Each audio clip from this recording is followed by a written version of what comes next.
for questions at the end too. So if you have any questions during, please do stick them in the chat. And when we get the Q&A session, ask some more, and I'll try and get through as many of those as I can based on the time that we have left. So let me pull up the presentation and we shall get cracking. So the main focus of City's Outlook this year was looking at wage differences across the country and what it is that industrial strategy and local growth plans, which I'm sure many of you are either directly involved in or have been having conversations about, should be doing to try and improve the amount of pay across the country, the amount of money that people have in their pockets. So let's look at how pay varies in the first instance so we can see what is going on. Here's a chart looking at wages across the country, split by both region and split by the urban parts of that region and the non-urban parts of that region. And there are three things to note from this. The first is that there's a lot of variation in wages in terms of workplace wages across the country. And that's not necessarily a surprise, but I think the scale of it is quite interesting to see just how big that variation is. And you can see that the Northeast is to the right-hand side of that chart at the very bottom of all the regions that we look at in terms of that workplace pay. So when the Prime Minister talks about putting more money in people's pockets across the country, clearly the challenge of the Northeast is greater than what it is elsewhere. The second thing to note is that in every single region that I present here, cities in those regions pay higher wages than the non-urban parts of that part of the country. Now, this shows that while cities are underperforming generally in most parts of the country, they are actually playing a very important role within their regional economy in terms of being the source of high-paid jobs. Therefore, thinking about the different roles that different parts of a region play are very, very important, especially when we come to local growth plans, when we start to talk about the rural economy, for example. Just need to bear in mind what it is we should expect from different parts of a region and what it is that can be achieved and how we try and achieve that overall regional prosperity. And the third thing to note, which I've sort of trumped myself a little bit on already, is that despite cities playing an important role within their regions, they are very much underperforming. And you can see that while much greater amount of variation between cities across different regions than there is between non-urban parts. And the reason for this that is therefore telling us is that it's not the non-urban parts which are driving primarily the difference that we see across the country, but it's actually the performance of cities that are driving this. And so looking at, in the Northeast context, the performance of Sunderland, Newcastle and Middlesbrough is really, really important if we do want to raise prosperity across the Northeast as a whole. What, of course, is interesting about what drives this? Which parts of the economy are doing it? What should we be focusing on in the local growth plans? Well, before we get into that, let's split the economy into two broad groups. You've got your local services companies. Here is Henderson's on the left-hand side in Roker and Sunderland, but fine purveyors of Savoy dips for anyone who knows what those are. Definitely can't get a Parmore there for anybody from Teesside. Henderson's is an example of a local service company. It's serving people who are walking past on the street, serving very much the local neighbourhood, that very much a local market. The other type of business is an exporting type business. Here I illustrate that through a picture of Nissan. Nissan sells its wares to not only elsewhere in the country, but of course around the world too. And that's really important because it brings money into the Northeast economy, which then can be subsequently spent on local services like Henderson's or wherever it is that people might decide to spend their money on. And it's looking at the performance of these two types of business, which becomes very important when it then trying to understand the varying and underperformance of the cities in the Northeast. So what we do here is we look at those two types of companies, local services and exporters. We look at how productive they are. And a number of things are to take away from this. So first off, let's focus on the dark green dots towards the bottom, which is local service output, local service productivity. What we can see is that they are low productivity generally, across all 63 places that we look at, tend to be much lower than those, or are much lower than those lighter green dots further above them. And the second thing to note is that there isn't really a great deal of variation across the country either. So pretty much if you're a hairdresser in Newcastle, you're probably going to be as productive, give or take, as a hairdresser in Plymouth. You can only cut so many heads of hair. And so that's why we don't really see a great deal of variation in terms of the productivity of this part of the economy. And what that tells us is that it's not the local services element or the everyday economy, as other people might describe it as. It's not this part of the economy that's really driving the variation in wages that we see across the country, because it is relatively flat. What is driving the variation are those exporting type companies. And what we can see here is that they are both higher productivity, so they're the ones that are likely to bring money into the economy, but also create those higher paid jobs. But also there's a great deal of variation across them. And as you can see here, in terms of, hopefully you can see it on the screen, I've very lightly highlighted the three cities in the northeast. You can see where they're positioned, and certainly they're exporting their local service economy sort of slightly below the average, but only just. Their export economy very much below the average, and that's where UK average, and that's where the real challenge is. It's the underperformance, this export base, that is the problem. That's all well and good. Okay, so we've identified, it's the trading part of the economy, not the local services business to customer side. It's the business to business side that we should be focused on. But what are the different things that we should be thinking about? And that's what we're trying to measure its performance. And that's what Outlook then does. And it goes through looking at the export base on 5 different measures to try and get places, or help places to focus on what the particular challenges are within their export base, and what it is then that the local growth plans should be focusing on. First up, in terms of those 5 measures, is size. What's the size of the export base relative to the share of population that a place has? A couple of things to draw from this chart, which plots the size of the export base against wages. The first one is the positive relationship between the two. So if you have a bigger export base, then wages tend to be higher. That prosperity generating engine, that export base, if it is bigger, if it plays a larger role in the local economy, it's pulling in more money into the area, and it's putting more money in people's pockets through higher paid jobs. And so wages increase. So trying to increase the size of the export economy, export base, should be a real key goal of the local growth plans. And what you can see here, bad news for the northeast, 3 cities specifically, but actually the northeast more generally as a result, is that the size of that export base is smaller than what it should be in Sunderland, Newcastle and Middlesbrough. I think that's particularly a challenge in Newcastle, where it is very much smaller than what the population of Newcastle would suggest. Which shows that actually this prosperity generating engine is just nowhere near as large as what it should be. So focusing in on here, increasing the size of that export base is very important. Number 2, it's not just the size of the export base, but also the composition, because you can have a number of exporting activities going on in your area, but if they are call centre jobs, or if they are more routinized production line type activities on a manufacturing plant, rather than those more high-end cutting edge type activities, then you've got an issue there in terms of the number of high paid jobs that are being created in your export base. Now, trying to measure this is fairly difficult, but what we do in order to do this is to look at what we describe as cutting edge activities and businesses in the real sort of emerging part of the economy, in activities like AI, like fintech, like life sciences, like Internet of Things. We've got a whole range of different things that we're able to capture through the data that we're provided with. So where does this cutting edge of the economy go? It's a question. And this is a real element which is going to be driving on the broader performance of the export base and pushing up wages. And we can see from this map is that the cutting edge of the economy, the emerging part of the economy, tomorrow's economy, very much clusters in cities in the Greater Southeast. And if you go and look up in the northeast, you can see there are 3 very pale dots for the 3 cities.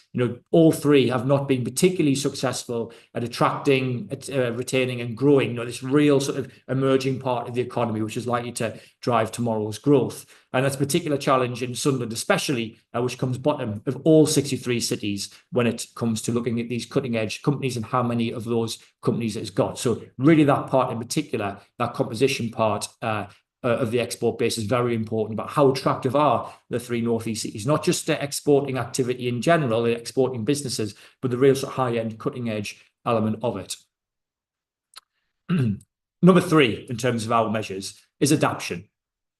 What we see when we look at all 3 places is that since the early 80s, look at all cities that we look at since the beginning of the 1980s, there's been a big shift, unsurprisingly, from the export base being dominated by manufacturing through to the export base being much more services focused. Now, what's interesting from this chart is we then come up to today and say, right, okay, well, let's look at what share of the export base is service focused. Those that have a much higher service focused export economy tend to have higher wages. And again, you see that through the positive correlation on this chart, and the green dots, which are cities in the Great Southeast, tend to be up towards the right-hand side. A much larger share of their economy is service focused. Now, the reason why I pull this out is because it's interesting, I think, in light of the conversations that no doubt are ongoing about local growth plans and the industrial strategy at the moment, is that manufacturing, or advanced manufacturing as it's framed nowadays, does get a lot of attention. Now, that isn't to say it's going to continue to play a role in both the local and national economy, but we do need to bear in mind that it is that shift towards services which have helped to drive up prosperity in the most successful places. And that the likelihood that we're going to continue to specialise in high-end services means that if you want a more prosperous city, you're going to have to think about not just the manufacturing element of the export base, but how do you attract in those service exporters? I think that's a particular challenge in Sunderland, especially, you can see there on the chart, but also Middlesbrough. Less so for Newcastle, but there's still some way, certainly relative to some of the more successful performers in the Greater Southeast, about how these three cities are able to adapt to the ever-evolving economy and try to attract in more of those service-based exporting activities in particular. Number 4 is diversification. Well, what do I mean about that? Well, once upon a time, every city seemingly was a one-horse town. It was known for producing nails or producing ships or producing hats or producing chocolate or whatever it is that they focused on. Today's economy, that clearly is places are much more diversified now than what they were, say, at the beginning of the 20th century. But there are some places that are still very, very over-dependent on one particular sector within their export base. And this map here shows those places. Aberdeen comes out on top. Almost 1 in 2 jobs in the export base is directly in oil and gas, and it's probably greater when you think about some of the supply chain elements within that too. But from the Northeast's perspective, the big challenge here is about Sunderland and how dependent it is on automotive. Just under 1 in 3 jobs are linked to Nissan or the automotive supply chain within the city. And we know, clearly, we've got history has run on this before about what happens when it is over-dependent on one industry or two, think mining and shipbuilding, and the implications that then has.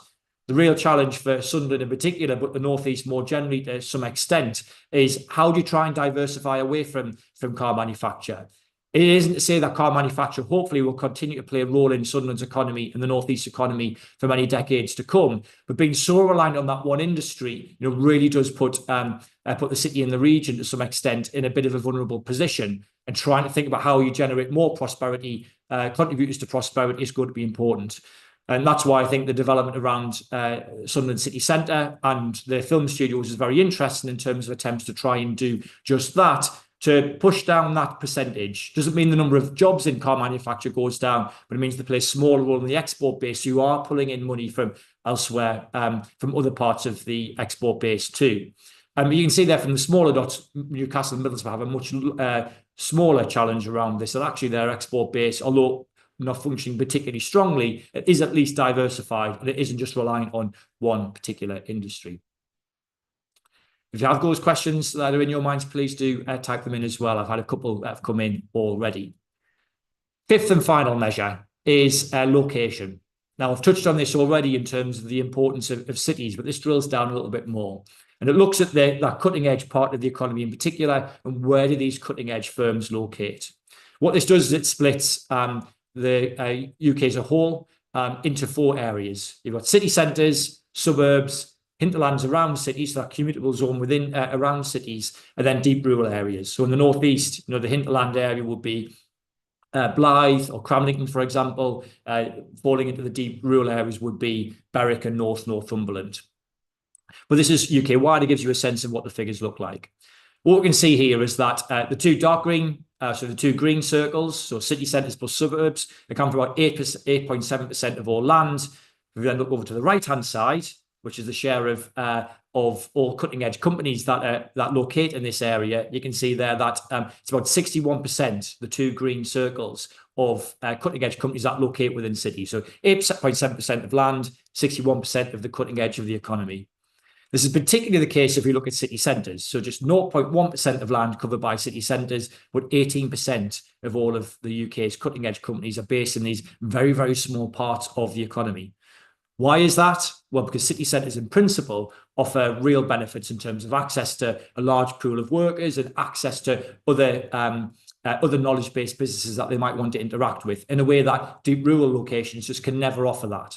And so what that really means then for the Northeast economy is thinking about, again, the different roles that different parts of the Northeast play. You know, the centre of Middlesbrough, the centre of Sunderland, the centre of Newcastle should be playing a very particular role in the economy relative to, say, Northumberland or out into some of the deeper lying areas of County Durham. You know, these types of businesses are looking for certain things, so they're going to want a certain location. And if the city centres of the Northeast are not as attractive as what they should be to business investment, that causes a problem not just for the cities themselves, but the wider Northeast region too, in terms of attracting in these cutting edge type activities. So let's put those 5 measures all together and give you a bit of a sense of what's going on in all 3, which hopefully is a recap of everything I have just shown you there. What this radar chart shows, and those of you like looking at statistics of footballers will have seen these in the past, is it shows how the 5 places perform across the 3 places perform across the 5 measures: size, cutting edge, services share of the export base, share of the cutting edge economy in the city centre, and diversity of the export base. I think it's interesting to see, unsurprisingly, given what I showed you earlier, is that there's not much of the chart extending out to, you know, up to the top, up to 12 o'clock and out to 2 o'clock as well. You know, small export bases that haven't attracted in a lot of the cutting edge is a challenge for all 3 cities. Looking at some of the other measures, I think Newcastle actually does pretty well in terms of its services share of the export base, relatively well in terms of the share of the cutting edge that is located in Newcastle city centre. So it hasn't got many of these cutting edge companies, but what they have got do actually locate in Newcastle city centre. So there's a bit of a green shoot there for it. And it does very well. It does relatively well as well in terms of the diversity of the export base. In terms of Middlesbrough, actually doesn't perform very well across the indicators apart from that diversity point.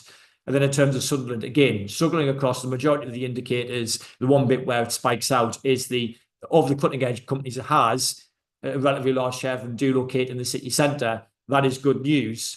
The overriding challenge for Sunderland is that just doesn't have many of those cutting edge companies full stop. And that's the big issue about how to try and track these companies in and into its city centre in particular. So that's a run through of what Cities Outlook Chapter 2 says. But I just want to bring one thing to your attention before we open up to questions. I just want to show you the data tool that we have on our website, because not only does Cities Outlook have a special focus each year in terms of this year looking at wages and the export base and what it means for local growth plans, we also have a data tool on our website too, which has a whole host of data on it, which is, so they have top 10, bottom 10 in the actual report itself, but then we have this data tool where you can see all the information for your city across a range of indicators. How do you get there? centreforcities.org, then data, and then data tool should be the top item that comes up, and it'll come up with this page. Scroll down, and you can then look at, select your data you're interested in across a range of different categories. Let's look at skills, for example. So click on the skills button, and then you can start to see information for skills across a range of different indicators. You can select your indicator there. We'll keep it on high level qualifications, which is broadly degrees, degree level and above. And you can see there a map, a top 10, bottom 10. And then if you scroll down, you can then see the data for every city as well. On this measure, from a Northeast perspective, you can see that Sunderland is second bottom in terms of share of graduates living within Sunderland. Middlesbrough is not much further north, but is a little bit further north. And then Newcastle is higher still. From the Northeast context, actually Newcastle does pretty well in terms of attracting those graduates in. Go and play to your heart's content on that one. It's all there for free. We produced it for you to then be able to understand the context of how well your place performs relative to other cities in the UK, and help you get a better, hopefully a stronger understanding of what that then means in terms of the challenges and opportunities in any of the cities that you're interested in looking at. I shall stop the presentation now, and we'll go to questions. So please do stick them in the chat. We've got one already to kick us off. So thank you very much for that, which I think everyone else will be thinking about their questions, no doubt, while I answer this. And the first one is, are you saying that we should ignore the everyday economy or local services and they're not important when you're saying that we should focus on the export economy? Great question.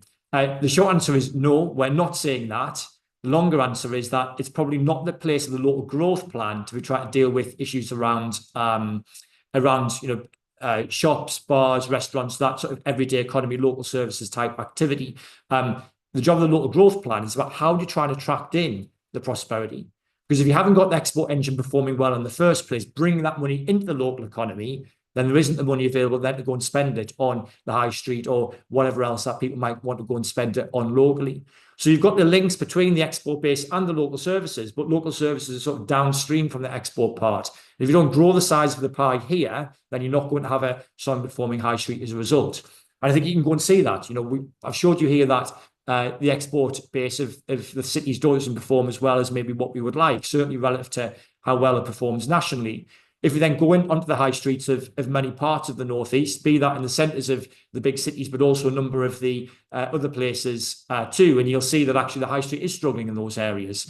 You'll probably go into perhaps a couple of counter examples. Let's say go to Hexham, for example, where you have got a relatively large number of prosperous people living there. And actually, the high street does pretty well there because those people have been able to access the relatively limited number of export jobs that are available. They then go and spend it in the local economy. But if you go into certainly the centres of Sunderland and Middlesbrough, there are obviously challenges there because the size of that pie isn't as big as what it should be, and therefore the amount of money that's available to go and spend is not as large as what we would like to have the vibrancy on those high streets in the way that we would want. You see that also in South Shields, North Shields, etc. too. So that's where those links play out. Now, you might then say, well, you're sort of crossing your fingers and just hoping that this sort of trickle down type thing will play out.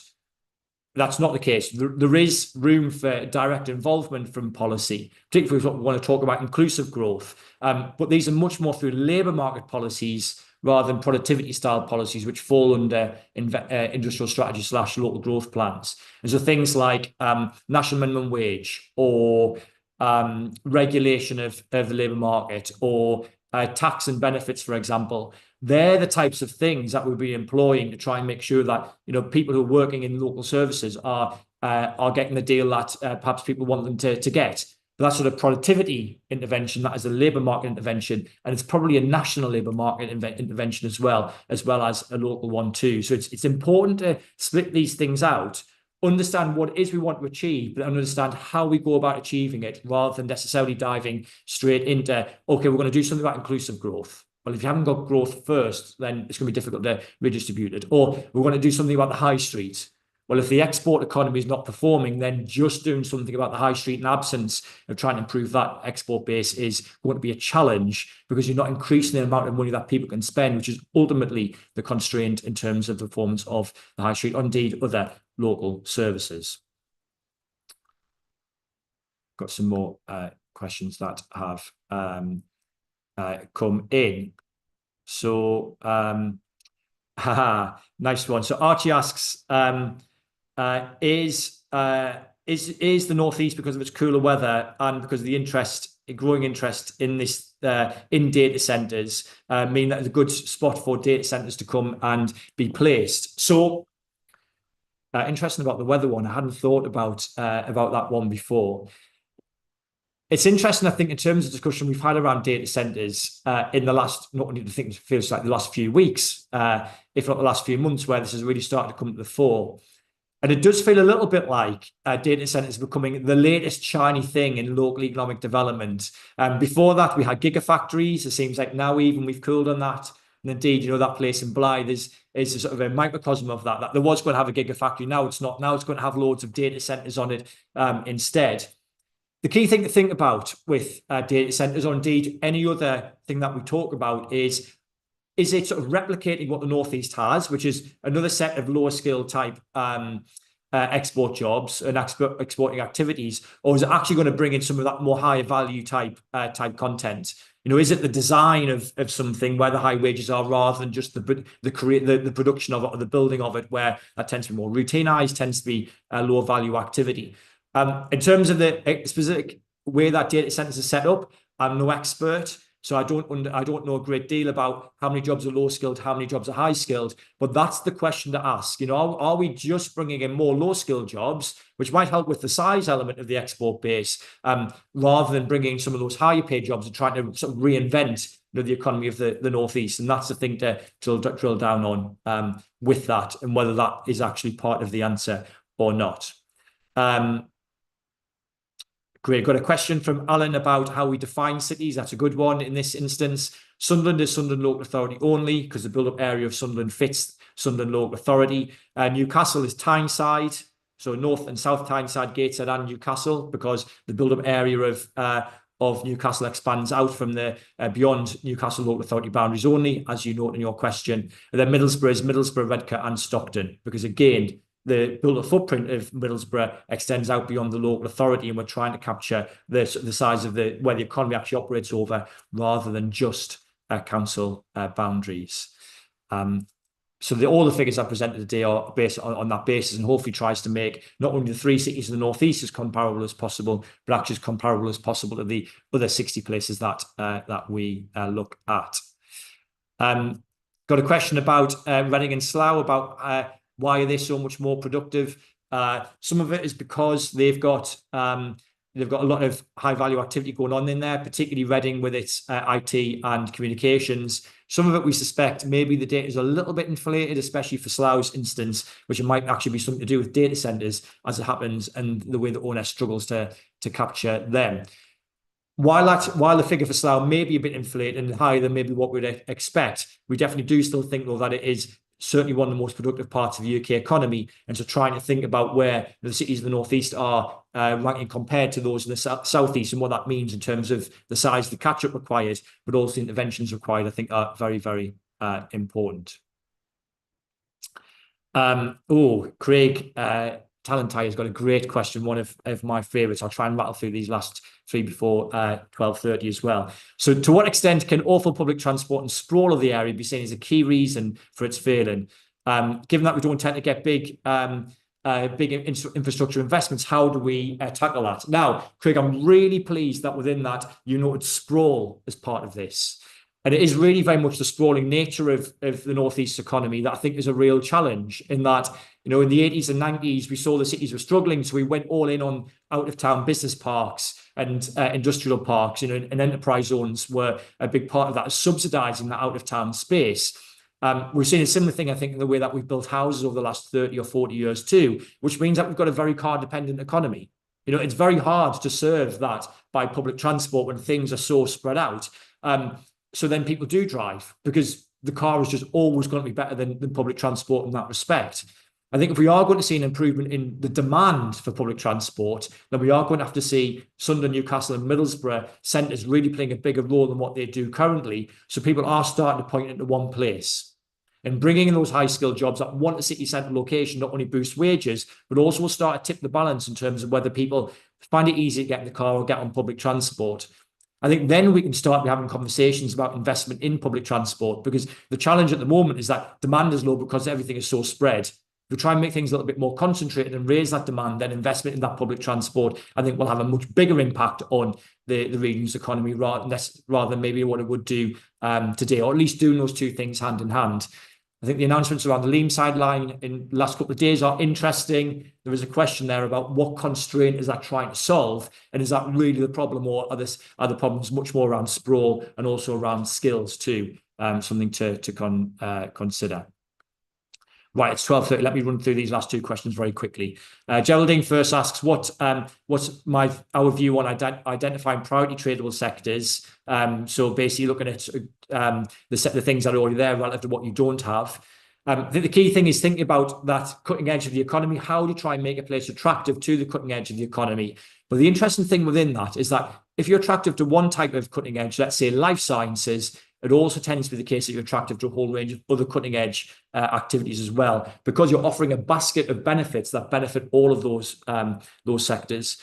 I think the challenge that the government is sort of setting places up for when it's thinking very specifically about sectors is it's going to say, oh, priority sectors are these 5 things. But the reality is actually if a place needs to make itself attractive to whatever tomorrow's export economy is. If you go too focused down, there's a challenge there that you're being overly specific when you don't necessarily need to be. So my advice would be, yes, funnel down to how you try to make yourself attractive to the cutting edge economy, but don't go more specific than that, because it's almost impossible to identify tomorrow's growth, but also at the local level, what policies you would use to benefit one set of activities over another actually is very limited. If they all want access to good commercial space, good skills, and good transport, I think that's where we would focus on. And I'm going to take one more question. I'll take them in order from Anna. There's a lot of noise and activity creating more culture-led employment in Sunderland. And film industry, etc., in Hartlepool. What are my thoughts on this, and do I see this as a diversification? This is another excellent question, and one I've written on in the past. Film studios will be export focused. They'll be sort of creating those jobs that will be bringing money into the local economy. If it comes off, then that will be diversifying the economy. We must be careful not to sort of mix that in with other elements of culture that people talk about when they talk about culture-led regeneration, where I think they're talking about, oh, if we get some nice bars in, or a gallery, or theatre, or etc., or gig space, then that will sort of change the image of a place, and therefore the economy will be much more prosperous. The issue with that is a lot of those things I've just listed there, those culture-type activities, are local service activities. They benefit from the strength of the export economy. They don't drive an economy. And so the issue, I think, is that if you haven't got people with enough money in their pockets in the first place to go out and consume these things, some of which they'll pay for, some of which they won't, but sadly their amount of money in their pocket will probably influence their demand for these types of things, then it just doesn't work. So culture-led regeneration is, to a degree, a misnomer. It doesn't mean that you don't do those things. You just can't do it in the absence of trying to improve the performance of the export economy. So in Sunderland's instance, for example, if the investment in the city centre comes off from an office job creation perspective, and if the film studios comes off, fingers crossed, and Nissan continues to grow, then there will be increased demands to go in and consume all the great things that are being put in Sunderland city centre from an amenity perspective. But you've got to have the two things at least going at the same time, rather than putting one before the other. I think there's an issue there, in a Hartlepool, for example, about, is it well placed to attract in the film studios in the first place? I don't know, but we have to be realistic about what it is that a Hartlepool can attract relative to a Sunderland, relative to a Newcastle. I've gone 3 minutes over. There are a number of other excellent questions, which I'm very sorry that I can't get to. But if anyone has any questions beyond what I presented today and want to email me, then please do that. My contact details are on the website. Thank you very much for coming along. I hope you found that interesting. I very much enjoyed doing it, and hope to speak to you all again very soon. Like I say, do not hesitate.